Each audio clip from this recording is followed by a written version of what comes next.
Let me tell you a quick story. In 1997, a man named Reed Hastings walked into a Blockbuster store. He had just been charged a $40 late fee for returning a VHS tape a few days late. He was furious, so furious that he thought, there has to be a better way to do this. That frustration eventually turned into Netflix. And 13 years later, Blockbuster, a company with 9,000 stores, millions of customers, and massive profits, filed for bankruptcy. One company became a global empire. The other disappeared. Why? It wasn't luck. It wasn't intelligence. It was something far more important. They had, or didn't have, what investors call an economic moat. And today, I'll show you what that really means, not with definitions, but with stories. Imagine you're living in medieval times. You're a king. You've built a beautiful castle. You're wealthy, powerful. But there's a problem. Other kings want what you have. So every few months, armies attack. They burn your crops. They steal your gold. They kill your people. No matter how strong your castle walls are, you keep losing. Then one day your advisor says, "Why don't we dig a giant ditch around your castle and fill it with water?" A moat. Suddenly, enemies can't reach you. They can't climb. They can't swim across with armor. They can't push siege machines. Attacking you becomes expensive, slow, painful. Most attackers give up. And that's when you realize something. You don't need to be the strongest. You just need to be the hardest to attack. That is the entire idea of an economic moat. In business, competitors are the enemy armies. They want your customers, your profits, your market.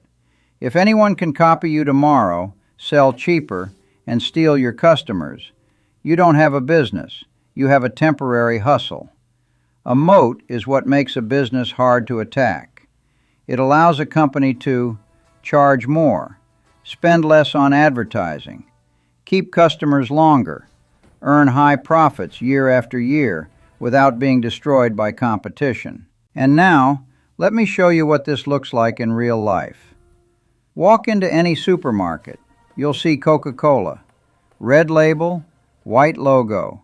Same bottle, same taste, same branding, everywhere. Now here's the strange part.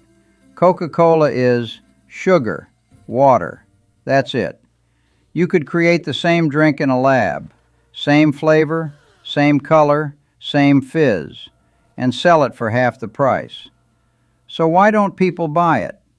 Because Coca-Cola doesn't sell a drink. It sells a feeling.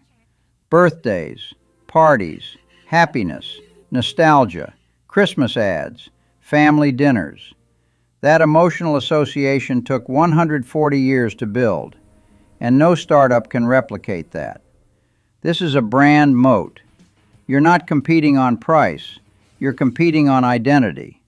That's why Coca-Cola can charge more, advertise less than new brands, stay relevant for generations, operate with insane profit margins.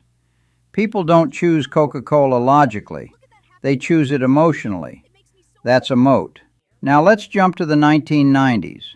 Search engines were everywhere.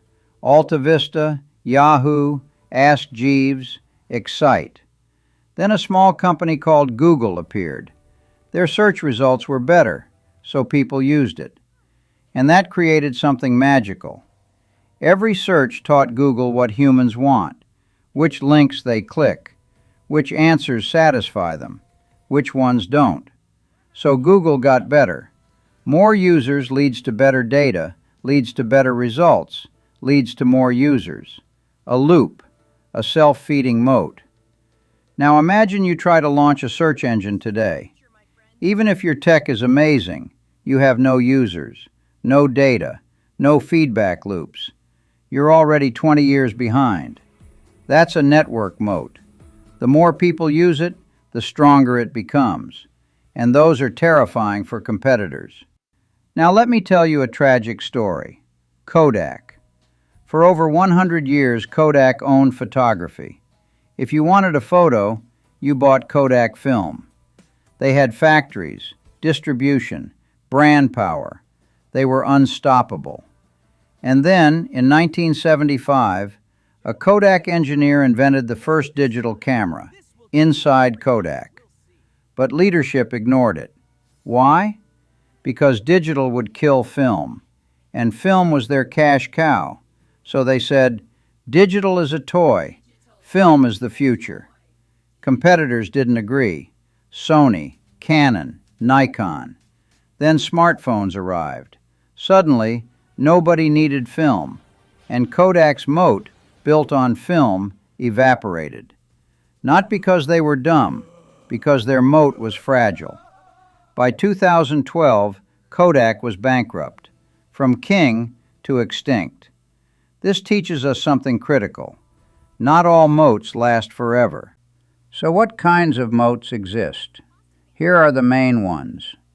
Brand moat, Coca-Cola, network moat, Google, Facebook, cost moat, Walmart, Amazon Logistics, switching cost moat, Microsoft Office, enterprise software, toll bridge moat, utilities, railways, ports, scale moat, massive factories, chip manufacturers.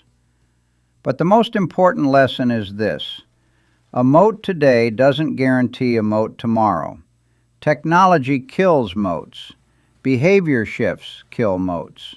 New platforms kill moats. Kodak had a moat. BlackBerry had a moat. Nokia had a moat, and they all died. If you want to be a great investor, you must ask 3 questions. 1. Does this business have a moat? 2.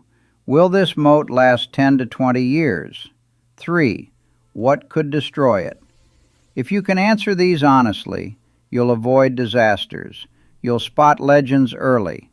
You'll sleep better at night. Because investing isn't about excitement.